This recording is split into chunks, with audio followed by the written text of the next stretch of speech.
Team Guy Eagle with the Industry Literacy Program.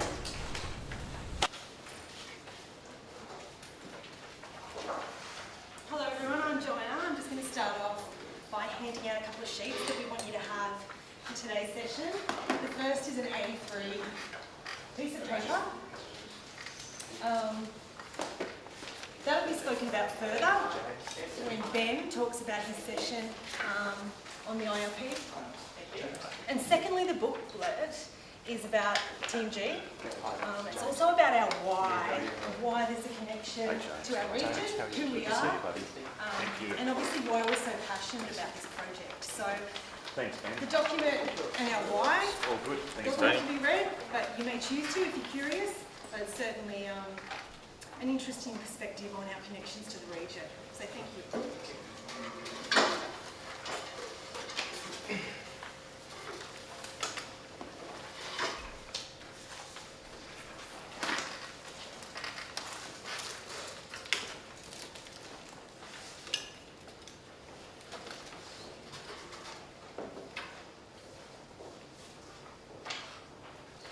Sleeping better than the blue screen in bed. It is. So this is why I should have set it up. There you go.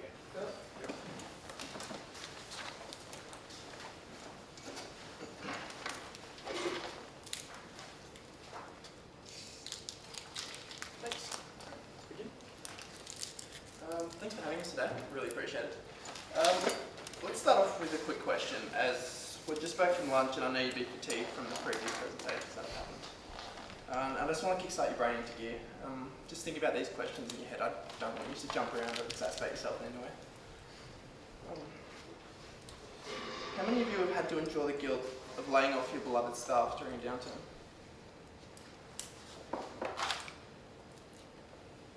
Not knowing whether they'll be okay or whether their families are going to be okay. How many of you know a young professional struggling to find their place in the professional world?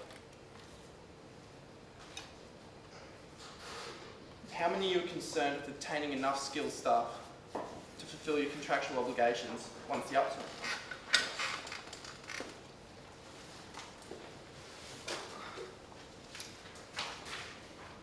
Now we know how real these questions are and how much they impact the whole community. And that's why we've come up with a solution. A solution to alleviate these issues. A solution that encompasses all industry within our region. A solution that brings together vital pillars of government, academia and industry. A cost-effective operation delivering skills resolutions and providing an agile workforce. Creating a sense of peace of mind, all whilst generating new revenue opportunities. A solution unanimously backed by industry, academic and political leaders in the Hunter region. Described by Peter Cole as an innovative and forward-thinking approach to some of the issues, not only skill shortages in the Hunter, but alleviating unemployment rates.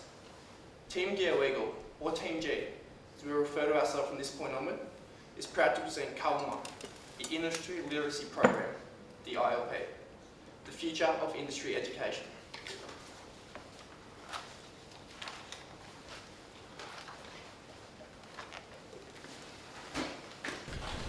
Thank you for giving us 30 short minutes of your time today for what we're hoping will be a massive step forward in greatly improving the way industry education is conducted.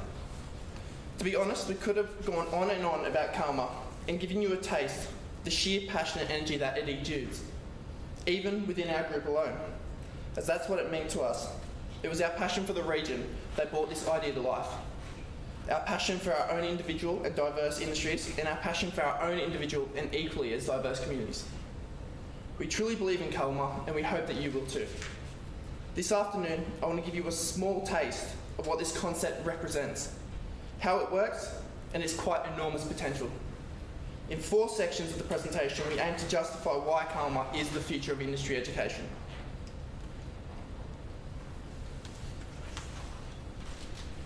Beginning with the causation and catalyst of the issues at hand, James will expertly guide you through the factors and forces that are shifting many workplaces into new, unfound territory. Moving on to section 2 and 3, Ben will deliver to our esteemed panel the solution, the ILP itself, coupled with an articulated day in the life to give you a feel for how Kalma functions, allowing you a chance to envision how this solution can help you, not only the scenarios that you have come to fruition in your own world, but scenarios impacting the hunter community as a whole. Fourthly, Emma will eloquently elaborate upon the 4 key values that Kalma holds, the 4 pillars of value within the concept. But before we move on too quickly, I'd like to take a second to frame the problem and paint the picture, as some may say. Now, Team G were tasked with identifying what the Hunter region can do to arrest the brain drain and not only keep our bright minds here in the Hunter, but also attract talent, skills and businesses from outside the region.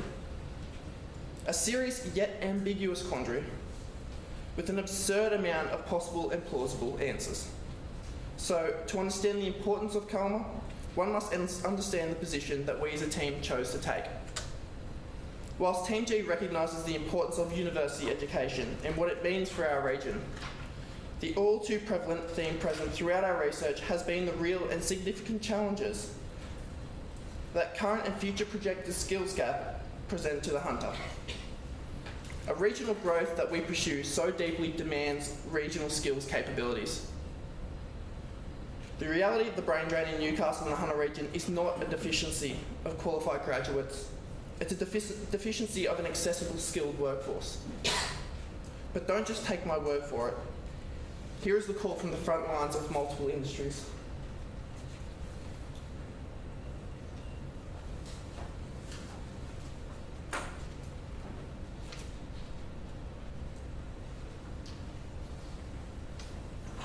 From my time spent in Hunter, I would say that it does not currently have a brain drain. What it does have is a shortage of skilled tradespeople and technicians. This also applies to Defence National. Locally, we are also seeing the shortage extend to defence industries. Well, from my position, brain drain is pretty hard to quantify. I would say that the biggest problem we have is satisfying various industries with training relevant to the technology in use, particularly with the boom bust cycles that we experience. Agriculture in the Hunter is mainly focused in Upper Hunter, and the Upper Hunter is not experiencing a brain drain. 10.9% of our population possess a bachelor degree or above, and 18.9% of our workforce possess a Certificate 3 in industry or higher. So research from our region shows there currently is not a brain drain in either aged care or health services. Both aged care and health services have always struggled to maintain their highly skilled workforces. One of the main issues is attracting and retaining competent staff, including registered nurses, enrolled nurses, AINs and personal carers. These labour shortage and high staff turnover. We're not seeing any real signs of a brain drain in terms of graduate employment. Manufacturing is a pretty diverse sector though, and where we're heading at the moment is the absence of skilled technicians and trades, and particularly the amount of younger people that aren't as fluent and comfortable with computing technologies as we need them to be. Mine is brain drain, not a chance, mate. We constantly have clean skins banging on our doors with their uni qualifications, and if anything, we've got an abundance of graduates wanting to get into the industry. Lucrative wages, working close to home. Sadly for them, there's only so many positions that they can actually fill. They want to get into the industry, get a trade or traineeship, fitter, sparky, it doesn't matter. We're always short on the skilled workers and operators.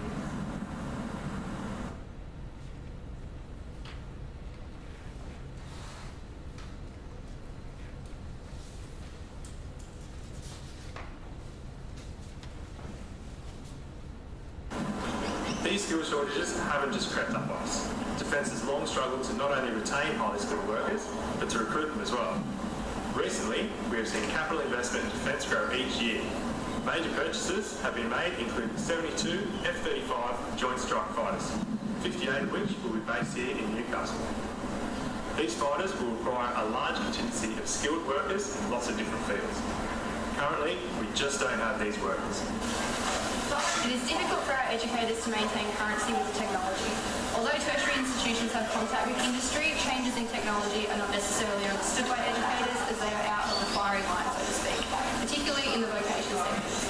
So how can they best teach the students when the exposure they have to the latest technology is limited? First generation farmers are needed to tap into Australia's agricultural industry and support its development. For our agriculture industry to thrive, we need highly skilled people to manage its future, from scientists, engineers, tradespeople, truck drivers, administration and supply chain staff. The skills required are endless, and we currently have a lot of those skills in our region that we could tap into. Both sectors continue to struggle due to the relatively low pay rates of their skilled workforce. The industry needs to take full responsibility for its past neglect and its treatment. The aged care industry profile continues to move to a market-based system, driven by both government policies and consumer demands for a broader range of high-quality aged care services. Health services, and specifically aged care, isn't marketable and isn't seen as a sexy industry to work in. With globalisation, offshoring and disruptive technology all putting pressure on our industry, advanced manufacturing is the approach we have to take to remain competitive into the future using technology to our advantage.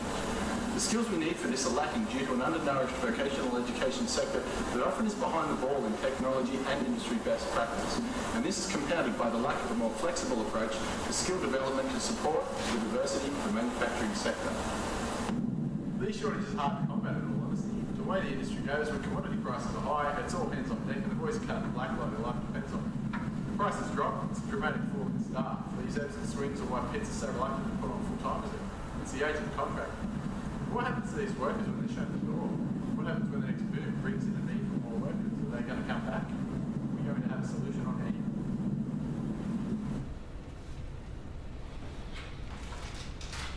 I'll now hand you over to James to elaborate on the causes and catalysts of the situation.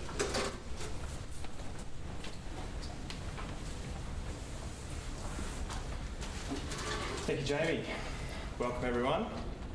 Now, as good as that acting is, the issues talked about in that film have been thoroughly researched and validated by Team G. All this research can be found in the appendices of our report. So, as you've just heard, the skills gap the region is facing is being caused by a few factors which are common across industries. One of these is disruptive technology. This is a force that is shifting many workplaces into new directions. And even though technological advances may change the way some people work, our research has shown that it will not eliminate the need for human workers altogether. But to keep up with this ever-changing workplace, workers will need to keep evolving their skills to enable them to remain employable. Another common theme that we've identified is that people are viewing certain industries with a lack of interest or confidence. Take manufacturing, for example. In the Hunter, this is seen as slowing down or too risky for long-term employment, even though it employs around 10% of Hunter workers and has been identified as a key industry for growth in the region. During our research phase, Team G have interviewed many leading figures, one of which was Viv Allenson, CEO of Moreover Aged Care. Viv is fully aware of the community's perception of the health industry. It's not sexy, it's not marketable, and there's negative news stories every other week. Viv knows that something needs to change. People are even beginning to steer away from mining. Even though they get paid a pretty penny, the industry is struggling with image problems, which is impacting on their recruitment numbers. Mining's impact has been felt far through the Hunter. The boom-bust nature has impacted other industries, and the high wages have drawn a lot of the talent from local competing industries like agriculture. Jerry Bobstein, Executive Manager of Economic Development and Innovation, has made it quite clear that agriculture's brain drain isn't people leaving the region, they're just going mining. Jerry agrees with Team G that more collaboration within industry is required to share the skilled workforce already in place.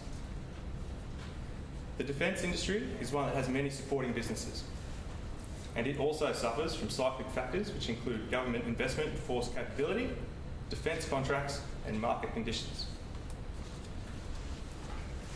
Last but certainly not least, the current training and educational framework is playing a large role in our region's skills shortages.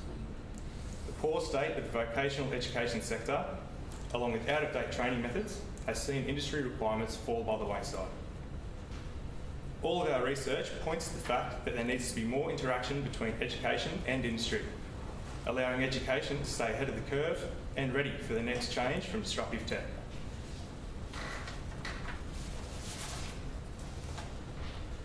Given the nature of what we have just presented, It is evident that the current training methods for qualifications like bachelor's, diplomas, and even trade certificates aren't going to be able to keep up with the rate of change for workforce practices and disruptive technology. Now and in the future, the Hunter is going to need an agile training environment that works with industries to develop the most up-to-date training packages and can deliver them quickly while responding to changes from disruptive tech. Our solution will provide an avenue to counter the boom-bust cycles of mining and defence. It will ensure our educators and workers are up to speed in the latest in technology, and it will ensure our region's industries have the skills required to continue to grow into the future. I'll now hand over to Ben, who will take you through a day in the life scenario to bring the ILP to life, before expanding on our solution further.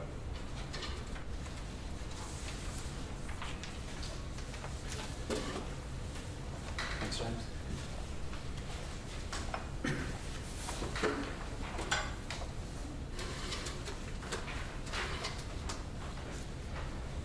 So how does our solution to this problem work in real life?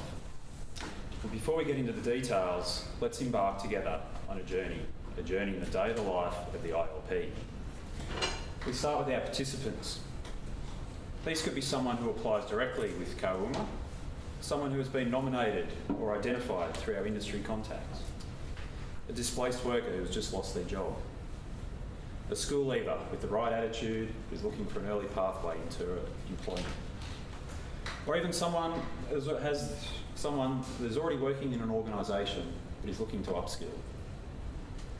They don't necessarily have the skills they need for the industry that they are about to embark in, but they do have a desire to succeed.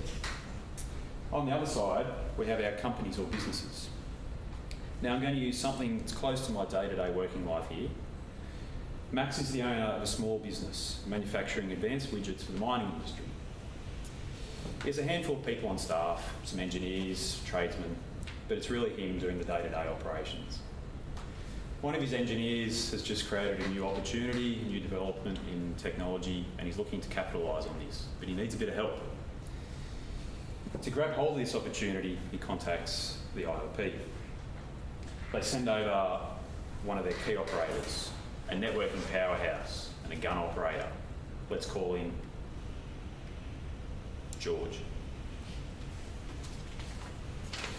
Now George arrives, and together they sit down over a cup of tea and have a confidential chat about Max's pain points, mapping it out on a whiteboard.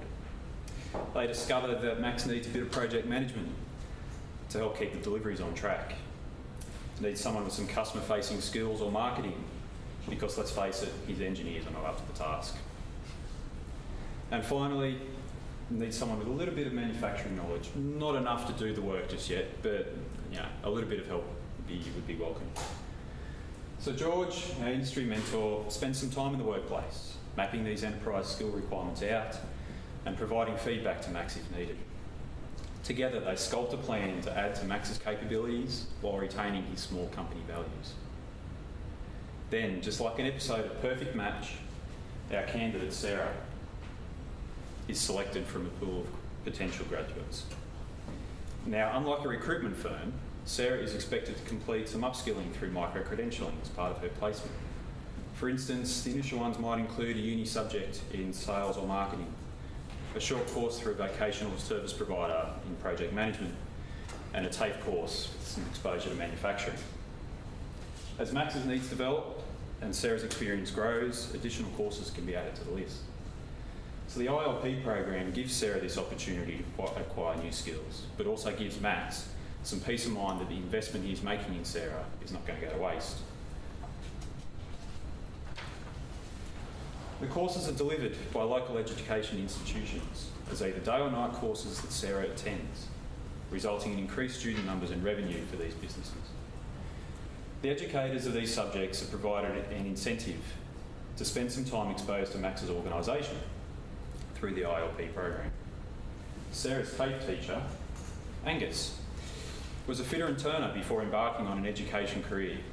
He is committed to quality education, but his exposure to the latest manufacturing techniques is limited due to his time outside of the workforce. Through the ILP, he is given the opportunity to spend some quality time embedded in Max's organisation, being exposed to the latest technology which in turn he can use for more relevant instruction to his students.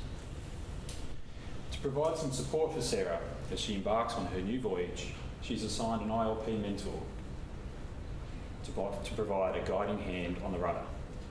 Scott he's on his own career quest. He's just completed the HunterNet Future Leaders program and he's looking to give something back to the community. Using his experience and that of his network, he's able to help Sarah with advice that is not always available in a small organisation. Through Scott's exposure, he also grows as a member of the industry and wider community. Between Scott, Max and Sarah, the industry as a whole is benefiting by a holistic approach to addressing the skill shortages our region experiences, while also solving Max's immediate problems. Cross-industry engagement also benefits by the ILP industry mentor George's, creating links between business and workers, business and education, but also business to business. This is but one small example of how Kawuma benefits the hunter, provides a taste of the solution that we have identified in our report. Kawuma actually means assemble or gather together in a Wabikal, and this example shows that it's very fitting, as we believe the ILP provides a platform for Sarah to gain employment and skills, Max's company to thrive, Sarah to gain Scott's leadership skills to be tested, and the industry as a whole to benefit. So this example shows the ILP is an agile, innovative and unique upskilling program that creates meaningful skill development and thus supporting real-world industry needs across our region. Supporting and supplementing our regional education providers, Kawuma's industry literacy program harnesses the quadruple helix model of regional innovation to build collaborative relationships between industry, community, government and academia. So the current and future skill shortages can be resolved. Utilising our key industry contacts and an ever-growing network of hunter industry advocates and educators, Kawuma starts out as a low-cost but rapidly deployable solution provider. The ILP analyses each subscription organisation to identify industry skills required. Based around a 2-year upskilling program, the ILP's micro-credentialing framework provides elements of university education, vocational skills and enterprise knowledge. It also provides a foundation for pathways to accreditation for those participants who are passionate about their industry or sponsor organisation. This multidisciplinary approach enhances the operational capabilities of our regional workforce, but also benefits regional growth, cross-industry flexibility and provides financial incentives for creating meaningful lifelong learning in all of our talent. Now, while addressing the immediate skill needs of our region, the ILP bridges the divide between academia, vocational and enterprise education. The ILP ensures industry best practice and enterprise education, enterprise technology are also captured by exposure to industry and real-world data for our mentors and educators. The foundation that the ILP stands on is our 4 pillars. To talk you through these, I will now pass over to Emma.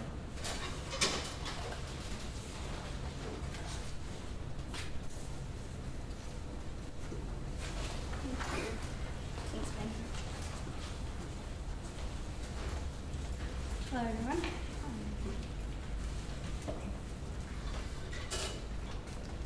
Our first key value, lifelong learning, focuses on personal development, community engagement and promoting economic opportunities for our region.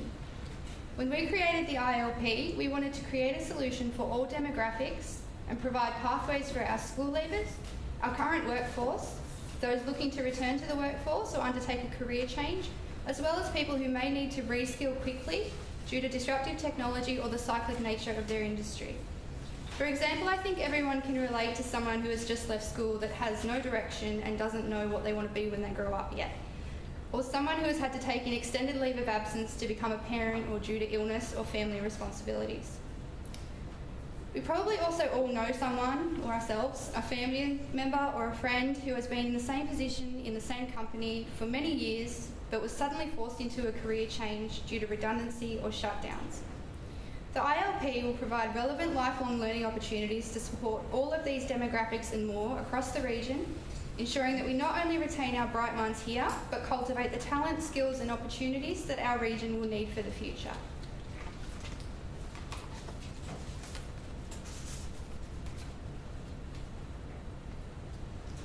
Our second key value, we've got your back, demonstrates how the ILP works for you.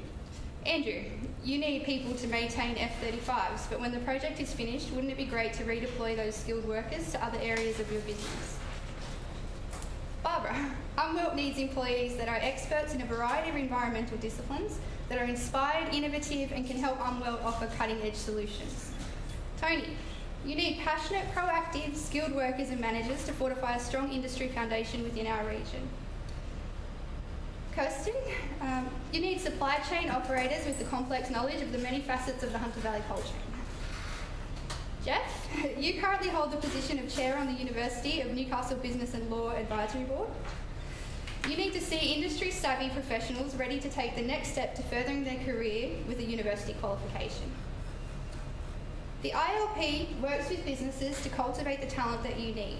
Your end product is an employee who is not just skilled at one role in your company, but is a multi-tool of skills that you can tap into. You will have an employee who offers you value for money and in turn feels valued. And on the flip side, should you ever be in the position where you have to let staff go due to the inevitable ebbs and flows of business, you can be secure in the knowledge that you have offered them opportunities that do not box them into one specific industry. They are more likely to find alternative employment faster, and they are more likely to do it here in the Hunter.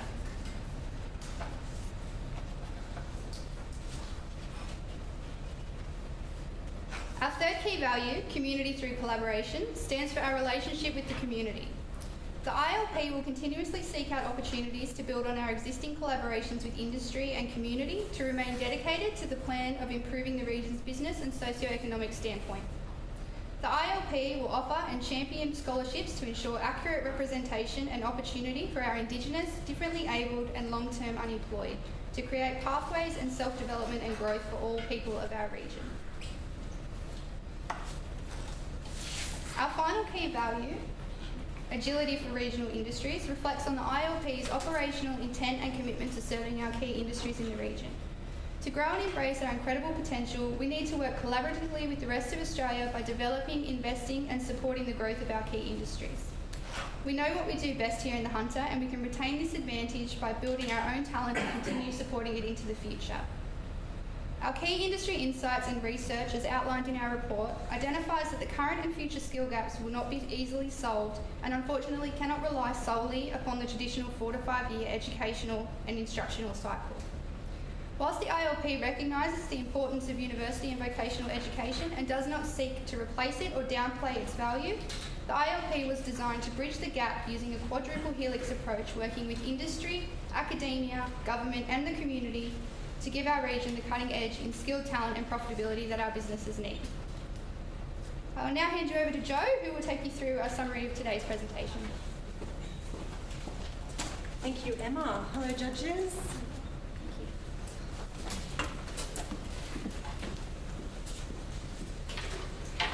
So, judges, I want to remind you all today that Team G has redefined the perception of Newcastle and the Hunter region has a brain drain. The reality of the brain drain is the region does not have a deficiency in bachelor qualified graduates. Team G has delivered a comprehensive report with extensive and thorough research, which is obviously outlined in all our appendices and meeting minutes. Team G has presented today the real and significant challenges of our region, and that is the current and future projected skills capabilities. Our ILP solution will prepare and mitigate our region for and through the boom-bust cycles. Team G has clearly demonstrated today our ILP solution is what our region needs to support and drive regional growth and ongoing job security. Our ILP solution will deliver this through micro-credentialing via the quadruple helix framework. Team G is enormously proud for the future of our region. And judges, I'll remind you to take the time, if you will, if you're curious about us, to read up on our personal whys and our passion for the region. Team G truly believes in our ILP solution and our offerings. And we've actually already engaged key regional stakeholders, including reaching out to unions. Further, we've made the Lord Mayor of Newcastle, Nuatali Milnes, aware of our proposition, and we see the importance of the correlation between employment and good mental health, and we believe we can add further value to the evolution of the ILP through engagement with reputable mental health experts. Finally, our ILP solution is unique in its collaborative approach, an agile, cost-effective solution committed to an all-industry solution. Finally, I'm actually going to hand back to Jamie, who's going to take you through how Team G already know the ILP is a solution for the Newcastle and Hunter region through our boom bust cycles and our skill shortages. Thanks, Joe. Well, thanks for that, Joe, and thanks everyone for doing so well, really. Now, acknowledging that the ILP cannot be every solution to every problem, the outlined approach to solving our regional skill shortages provides an incredible opportunity for the ILP to be a strong supporter of regional growth, representation, industry, and the community. In this mindset, the ILP will strive to help all sponsor organisations, subscription clients, placement participants, educators, mentors, education providers, industry and affiliates, and their communities by building the region's skills for the future, helping to fortify our workforce. We've already sought the insight and opinion from industry leaders within the region, confirming the potential that this concept possesses, on not only an economic front, but also on a social level and community level. 76 days wasn't enough to expand this journey all the way to the end, so we hope to continue it, and we hope that each and every one of you want to come with us. CALMA, the Industry Literacy Program and the future of industry education. Thank you.